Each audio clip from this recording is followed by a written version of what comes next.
Bonsoir! Yes, I'm back with another video. Today's video is going to be about, well, not going to be about, but I'm going to put the title right now. I'm going to make the title for this video. Basically, today's title for today is Voodoo has become an organized religion. Okay.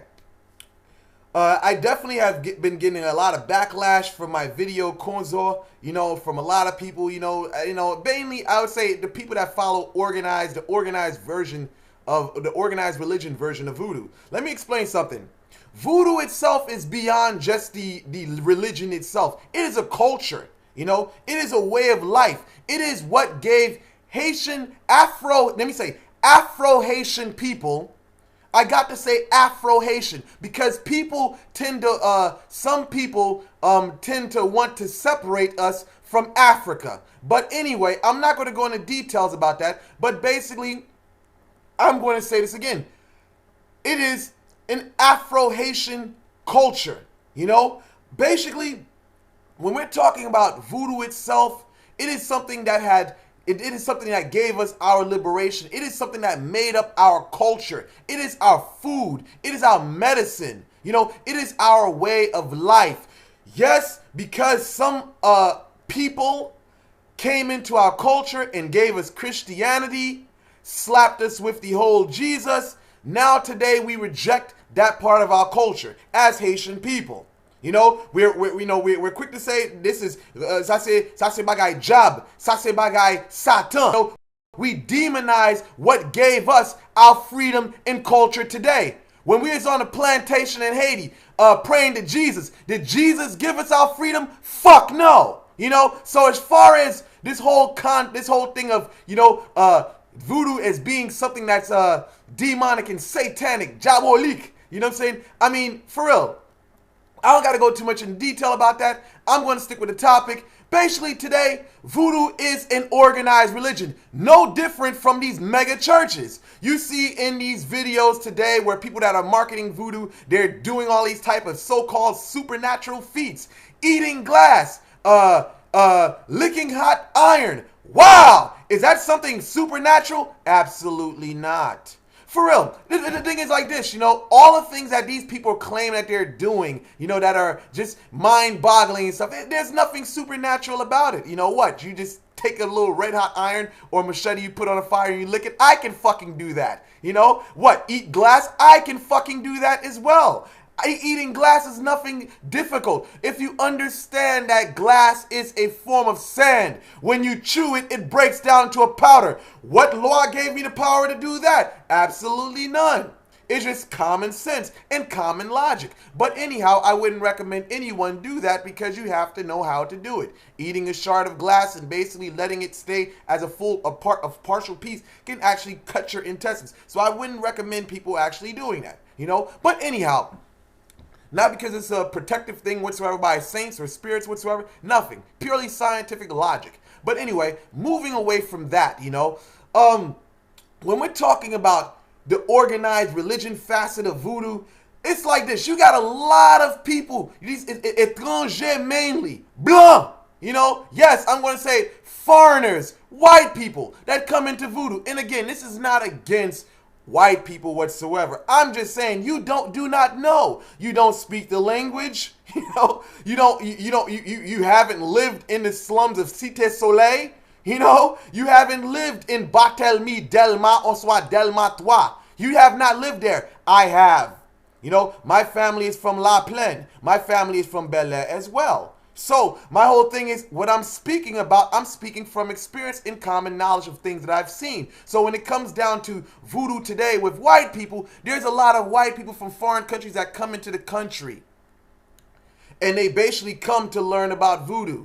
And what you have is the people, Ti Samuel, Ti Judith, who basically doesn't really have a pot to piss in, what they do? They market a voodoo with a mysterious connotation. They basically do these so-called supernatural feats. These people don't know the culture, and they say, oh well, if you want the law, I'll charge you. Give me $10,000. Give me $15,000. Give me $20,000, and that's usually how it is. The money that they would charge to a colored person or African person or Haitian person, excuse me, they do not charge that same to white people, because it goes back to the basic common logic of basically black people. When they see white means dollar signs. So anyway, these same white people that take this type of knowledge, this warped, twisted version of voodoo, they come to the U.S. with a boosted attitude, boosted self-ego, like they know everything. And my Mombo said this, my Bokor, my Mombo said this, my Wugon said this, So therefore, they get on, they get this ego thing. So now they're on their high horses, not knowing that what they got was a partial version of voodoo. That's the thing that these white folks need to understand. When you come to Haiti, don't think that is just something that's cookie crumbles itself. These people are just doing you a favor. No. Basically, it's a financial ordeal. And the thing is, in the back of Haitians' mind, in the back of most Haitians' mind, yo, I gotta get money. You know what I'm saying? And basically, you don't speak the language, so I can be talking to the next person saying, yo, my foot, me see, puede $20,000 dans mes blancs. You know what I'm saying? And you wouldn't even understand what he's saying in your face. So at the end of the day, for white people coming on my page or white groups trying to slap me down for the things I'm saying, you just don't understand. When was the last time you ate my moulin? When was the last time you ate ziri and boulettes? When was the last time you ate that stuff? When was the last time you had a plate of bleu?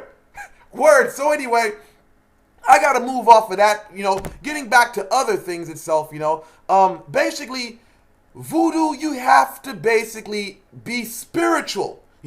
Voodoo is like, it is beyond just the label itself. When you go to your house, when I was young, Gamem, my grandmother, when I was sick, had the fever, she would go into the medicine cabinet. She would get the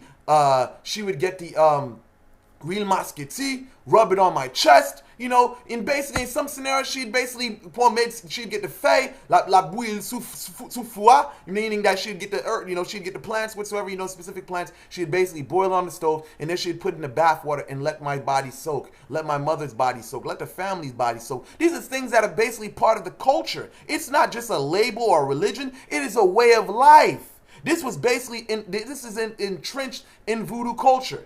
And this is the culture of Haitian people. So it's not just magic and stuff like that, or a dashiki. You know what I'm saying? It's nothing like it's not about that. It is a culture. It is a culture, and it's what connects people to their spirituality. So when we're getting into the whole thing of konzo and all this other type of stuff, this is just religion. That's ritual. And there's people talking about this is how can you say this and that? That's ritual. What I'm talking about is culture and spirituality. When you are into spirit, you don't need to follow a book. Like we say in voodoo. Nous pas gen livre non voodoo. Pas gen livre même. Voodoo is something that you intuit. The Wugan, where did he get his knowledge from? From a book? Absolutely not. The Bokor, where did he get his knowledge from? A book? Absolutely not. The Mombo likewise as well. Where did she get her knowledge from? The first Mombo, I'm asking. So as far as, the whole thing about rituals and traditions, these are things that we created to interact with spirits. And the thing is, when we create these things, it became a ritual, and the ritual became our own enslavement. Because we never moved past that. So the thing is, when we come up with a new knowledge, if someone finds out something new, we say, oh man, he's deviating from the past. He's deviating from the path. You know what I'm saying? Same thing with organized religion, Christianity. What's the difference between organized voodoo, the Laku, with the Mombo, Wugan, and the Sevite, and the church, the pastor, the deacon, whatsoever? What's the difference? There's no difference at all, because they're all following the words of the clergy. They can't think for themselves. Where are their spiritual gifts? If your Wugan is not trying to prepare you to develop your own spiritual gifts, then he's doing you a disservice. If your pastor is basically not moving you in a direction of developing your spirituality, your spiritual gifts, your senses, then they are doing you a disfavor because they are making you into a slave that relies on them for the answers. So, as far as this goes, I am not a slave to religion. Voodoo is a tradition that I keep alive today, but I do not allow it to become a religion for me. I do not limit myself. So when it boils down to what I practice and what I do, I don't limit myself to what I learned in Haiti. I keep my mind open. I'm open and receptive to all people with all cultures and all knowledges as well. So that means I'm going to pick up a Bhagavad Gita. I'm going to pick up a Bible. I'm going to pick up a Quran. I'm going to pick up a Kabbalah. This Sefer Yetzirah. I'm going to pick that up. I'm going to read it. Whatever religious holy books there is, I'm going to pick it up and do my knowledge. And not only that, I'm going to go inside myself for the answers. Bookman Experience. That band is an awesome band. You should be listening to the music. For you Haitians out there, if you don't listen to that music, then I recommend that you do, because that music is entrenched with everything that I'm saying on this video here. So with that, I conclude this video. Hopefully this video is informative. Like and subscribe, and I'm out.